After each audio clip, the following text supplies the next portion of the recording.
नमस्कार, मैं हूं अभय कुमार। आप देख रहे हैं अपना खास कार्यक्रम बिहार समाचार। बिहार समाचार में खबरें बिहार की, बातें बिहार की, देश दुनिया की तमाम खबरें जो आपको जानना जरूरी है। बिहार समाचार में हम खबर लेते हैं सत्ता के गलियारों से, पंचायत के गलियों से और गांव के चौपालों से, जो कहीं ना कहीं आपके जीवन को प्रभावित करता है। तो बिहार समाचार में आज हम पहली खबर यह ले रहे हैं। एक रिसर्च में सामने आया है कि बिहार में 8वीं कक्षा के 29% बच्चे कक्षा 2 स्तर के हिंदी व अंग्रेजी नहीं पढ़ पाते हैं। बिहार का शिक्षा व्यवस्था पर सवालिया निशान उठा रहा है रिपोर्ट। और इधर गणित में बिहार के बच्चों का ज्ञान राष्ट्रीय औसत से 8.4% अधिक है। मतलब मैथमेटिक्स बिहार के बच्चों का बहुत बढ़िया है। 2018 की तुलना में 22 में लड़कियां गणित में आगे बढ़ी और लड़के पीछे रहे। वहीं बिहार के 71.7% बच्चे फीस देकर ट्यूशन पढ़ते हैं। हर माह दूसरे स्थान पर हैं। फीस देकर ट्यूशन पढ़ाने वाले में हम दूसरे स्थान पे आते हैं पूरे देश के राज्यों में। और कक्षा 5 के 30% बच्चों को गणित का ज्ञान नहीं है।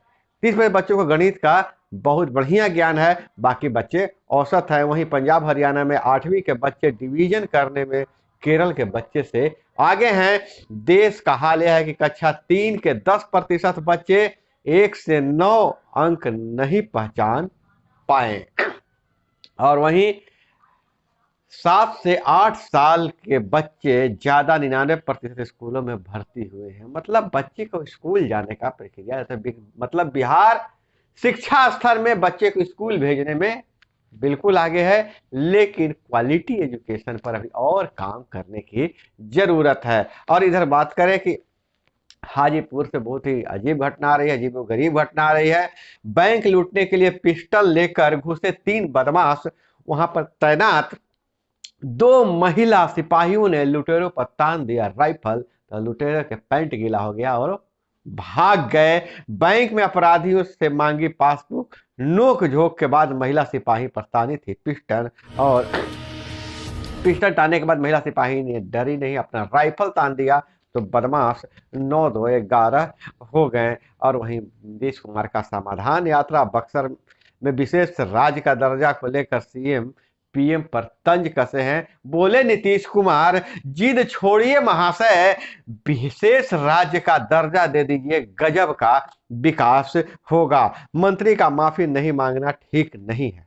वहीं रामचरितमानस विवाद पर मुख्यमंत्री ने कहा है कि यह बहुत गलत बात है। विवाद की शुरुआत करने वाले शिक्षा मंत्री चंद्रशेखर द्वारा माफी नहीं मांगने के सवाल पर मुख्यमंत्री ने कहा कि यह बहुत गलत बात है। उनकी पार्टी लोगों ने सभी बातों को कह दिया है। सहकारिता मंत्री सुरेंद्र प्रसाद यादव ने एक विवादास्पद बयान पर मुख्यमंत्री ने कहा कि कौन क्या बोलता है इस पर मेरा ध्यान नहीं है। पहले भी हम आपको बता दें सहकारिता मंत्री ने क्या बोला था। तो मुख्यमंत्री ने साफ साफ चेतावनी दे दिया है शिक्षा मंत्री चंद्रशेखर को, डॉक्टर चंद्रशेखर को, कि आपने माफी नहीं मांगी है। रामचरितमानस पर आपने विवादित बयान दिया है और आपने नहीं मांगकर, माफी नहीं मांगकर गलती किया है। इस खबर पर हम विशेष नजर बनाए हुए रहेंगे। और इधर धूप के बाद ठिठुरन, रात का पारा 7 डिग्री तक गिरा है। कोहरे का अलर्ट और भाजपा के लिए पूर्वोत्तर 3 राज्यों में घर बचाने की चुनौती है। और वहीं अगर हम बात करें तो नीतीश कुमार का फिर बयान आया है। इलाके के हिसाब से बिहार बेहतर खेती का हो रहा है इंतजाम, बिहार में बेहतर खेती का इंतजाम हो रहा है। सीएम ने बक्सर में चल रही योजनाओं का जाना हालचाल, ब्रह्मेश्वरनाथ मंदिर में किया पूजा अर्चना। जैविक खेती की सुरक्षा में सरकार मदद करेगी। और वहीं लालू प्रसाद के निर्देश पर सिद्दीकी ने सुधाकर सिंह को जारी किया शो कॉज।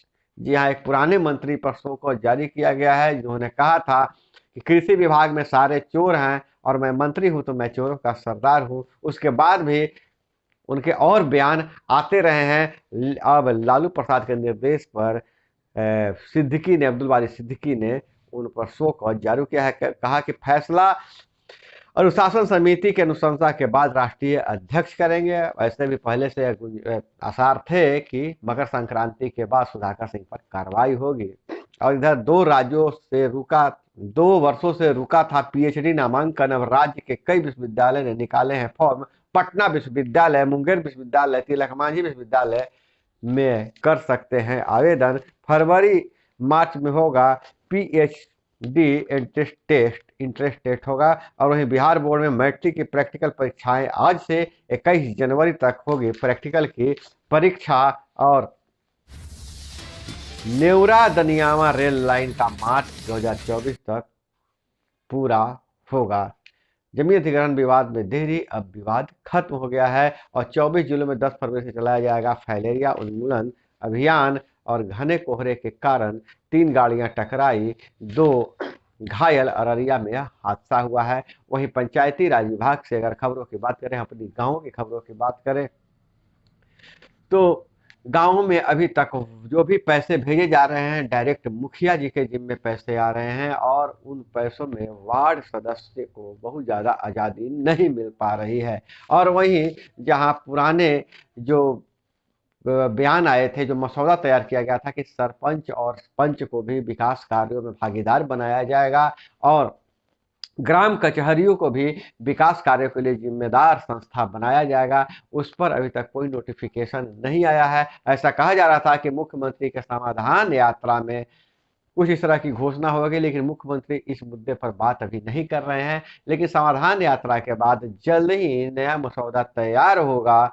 और जिसमें जो वार्ड की ग्राम समिति सह प्रबंधन समिति को एक्टिवेट करने की योजना है और वहीं सरपंच और पंच साहेब को विकास कार्यों में भागीदार बनाए जाने की योजना है। हालांकि जो मंत्रालय है, ग्रामीण विकास मंत्रालय, किसी भी तरह का कोई बयान जारी नहीं कर रहा है, जिसके कारण हमारे जो ग्राम पंचायती स्तरीय पंचायती राज व्यवस्था के अंतर्गत जितने जनप्रतिनिधि हैं उनमें असंतोष बढ़ रहा है। और वहीं अगर विदेशों की खबरों की बात करें, अपने पड़ोसी देश पाकिस्तान की, तो पाकिस्तान में नया फरमान जारी हुआ है। यूनिवर्सिटी में कुरान सबके लिए अनिवार्य कर दिया गया है। किसी भी आप धर्म को मानते हैं, किसी भी पंथ को मानते हैं, यूनिवर्सिटी में आपको कुरान पढ़ना पड़ेगा। पड़ोसी देश की संसद ने पास किया प्रस्ताव और ऐसा माना जा रहा है कि विभिन्न मुद्दों से पाकिस्तान में रोटी नहीं है, दाल नहीं है, चीनी नहीं है, इससे ध्यान भटकाने के लिए इस तरह के संसद में ध्यान भटकाने के लिए प्रस्ताव पारित किया गया है। तंगहाली से उबरने का उपाय नहीं, अल्पसंख्यकों पर बढ़ते जा रहे हैं अत्याचार और हिंदू लड़कियों के अपहरण, जबरन धर्मांतरण बढ़ने से यूएन चिंतित है। पाक दक्षिण एशिया में सबसे गरीब गैर नाटो मित्र का दर्जा छीन सकता है। और केसीआर के शो में केजरीवाल मान विजयन पहुंचे, ममता दूर रही। विपक्ष को जोड़ने की कवायद शुरू है, लेकिन विपक्ष है कि सब अपनी डपली अपनी राग अलाप रहे हैं। ऐसे में 2024 में मोदी से संघर्ष करना विपक्ष को भारी पड़ सकता है। तो दोस्तों, यह थी वो तमाम खबरें जो आपको जानना जरूरी था। इसी तरह से खबरों के लिए जुड़े रहिए हमारे साथ। चैनल पे नए तो चैनल को सब्सक्राइब कर लीजिए। वीडियो पसंद आए तो एक लाइक जरूर कीजिएगा। मिलते हैं अगले वीडियो में। जय हिंद, वंदे मातरम।